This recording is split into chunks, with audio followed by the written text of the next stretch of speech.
Hello, I'm Scott Satterwhite, your professor, and this week, of course, we're going to be talking about poetry. So, to talk about poetry, I thought it'd be great to bring in my good friend, Quincy Hall, otherwise known as Q.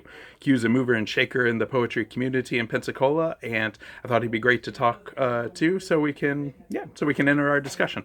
We're at Open Books right now, and without further ado, here's Q. Q, can you tell me when you first started to consider yourself a poet? I would say it was probably around the time of 1986. I grew up in that hip hop generation. I love hip hop, always loved hip hop, loved the MCs. Eric B. and Rakim being my favorite. It was album two, tape two, album two of Eric B. and Rakim, Follow the Leader. When they used to have tapes. They used to have tapes, the good old days. Uh, The song was called No Competition. It was the way Rakim put these words together, and I was surprised, like, wow, you can do that with words. And I knew I was writing, but to hear that and to know the impact that it made on me, I wanted to be that person to be able to one day say something to make an impact on individuals. So I remember telling my mom at that moment, I'm going to be a poet. I'm going to write forever. And she said, just don't lie. If you tell the truth, I'll support you. Don't lie. So at that moment, I would say it's 1986. I think I made it official that I was going to be a poet. So, in your own words, what do you think is the role of a poet? Because I know that for every poet has maybe a different idea, and some people think that poets have no role. That they're just writing their craft, they're doing their thing. But yeah, I want to see what you think. What do you think is the role of a poet in society? Well, there's a long answer and a short answer, Scott. I'm going to try to bridge the both of them. I'm going to try to break the long answer and the short answer and make it a medium-sized answer. Cool. Okay, can I do that? Yeah, So we'll see. it's the role of the poet is very important to me as a young child growing up in urban black America, Gary, Indiana. I remember getting an album of the Last Poets. They were a group of poets, and they were a band of musicians too. So a Exactly. combination. Yeah. They wore dashikis and they had a djembe drum. So to me, they was echoing Africa's tone to us. But to me, I'm hearing poems like "The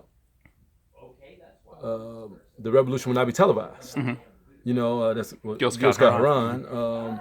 Niggas are scared of revolution. Well, this was speaking directly to us, letting us know the importance of us as a people in this society, being spoken through poets. So that let me know how important the role of the poet is. So I wanted to be that voice as well. So I think the role of the poet is to echo the oppressed voice to the oppressor, to try to form some type of bridge or some type of warning to let them know what might be coming if you don't change some of your ways. So I think that the role of the poet is extremely important.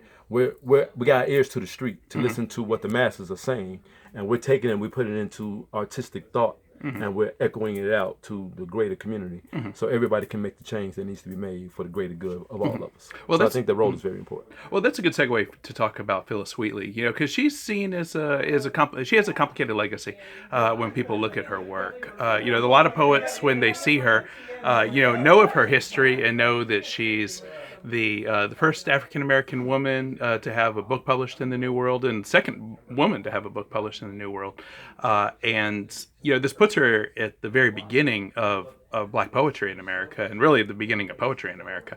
But when people went back to look at her in the '60s, then we see we don't necessarily see the revolution, in there. Technically, sometimes, but for her, you have to read between the lines, So what's your experience reading Phyllis Wheatley? Actually, it was interesting the way you asked the question, and I got that. I actually got that from my elders who were breaking down different poets to me. When Phyllis Wheatley came around, it was like this two-sided thing. I got this one person over here who might say, well, yeah, she was this kind of poet.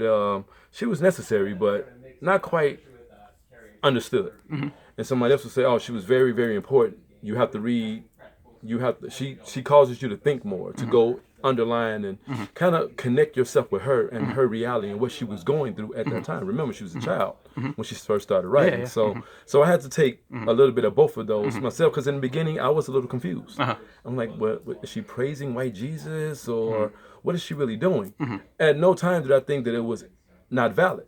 Because to me, at that age and in that time, we're talking about the 1700s. Yeah, yeah, late 1700s. I mean, she's writing poems to George Washington, To George Washington, and he's reading them. And as a child, when I first got with this, I'm not quite understanding. But as I evolved and I grew older, and I started to really appreciate Phyllis Wheatley for what she did, because I thought she was, to me, it was more strategic. I thought what she was using was a lot of sarcasm. She was kind of making them feel bad for the condition that she was being put in. And I thought that was some brilliant writing to me at that time. In the beginning, I didn't think so, but like you said, I think with Phyllis, you have to go in between the lines to understand. She's not the kind of poet you can just see for face value. You have to go in and understand her condition. She was writing from her condition, and I think that has to be respected. So. Yeah. She was one of my favorites. Yeah, because she was enslaved. She was enslaved when she's writing this stuff. So she was writing from a slave's tongue. Yeah. So to me, that's something that people who are not slaves we can articulate how we feel about it all day. But if you can't understand that condition, you can't really judge it. So I had to learn to not really judge Phyllis for what she was doing. I think what she was doing was brilliant, and I'm thankful for Phyllis Wheatley because I wouldn't be here if it wasn't for her.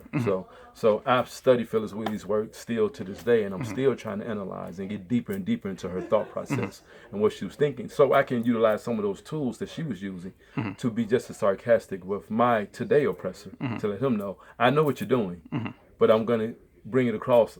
I know what you're doing in a way that you might not understand right away. You might think I'm on your side, but that's not necessarily what might be happening. I'm not going to give all my strategy away on camera, of course, but I take some of that Phyllis Wheatley's ideology and I try to utilize it in some of my writing today. Yeah, and one of the brilliant things with Phyllis Wheatley, too, is, like most poets, I mean, they don't usually put an asterisk at the bottom and say, this is what I meant. It's like that you could look at that stuff and be like, I don't know what I mean. I could read this 2 or 3 different ways, and each way is probably just as valid, and then each way is, adds a new layer to her work. Yes, I agree. I totally agree. But I still have some of her writings at my house today, and I was always a little, but I guess I can understand it. I have to look at my father, my grandfather's position.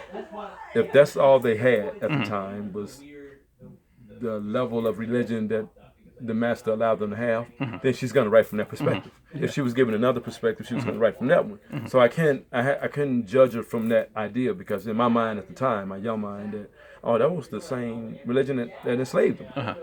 But in her mind, she's not thinking of it that way. She's thinking of this thing I need to hold on to for my salvation. Well, she does a brilliant thing, too, with her work, that she, at one point, a famous poem about Africa, where she talks about Africa being a pagan land, and it's seen it initially as like this negative thing, but then later on in her other works, I mean, she's quoting all of these pagan gods, from the Romans, kind of turning around saying like, well, you don't like our pagan gods, but I'm going to list all these other ones that you know from Roman history. Yes, that's what I mean by she was brilliant. I think that was very strategic for her to do that. So. All right, so I appreciate it, Q. I appreciate you coming out and talking with the class. And overall, I like to say, I think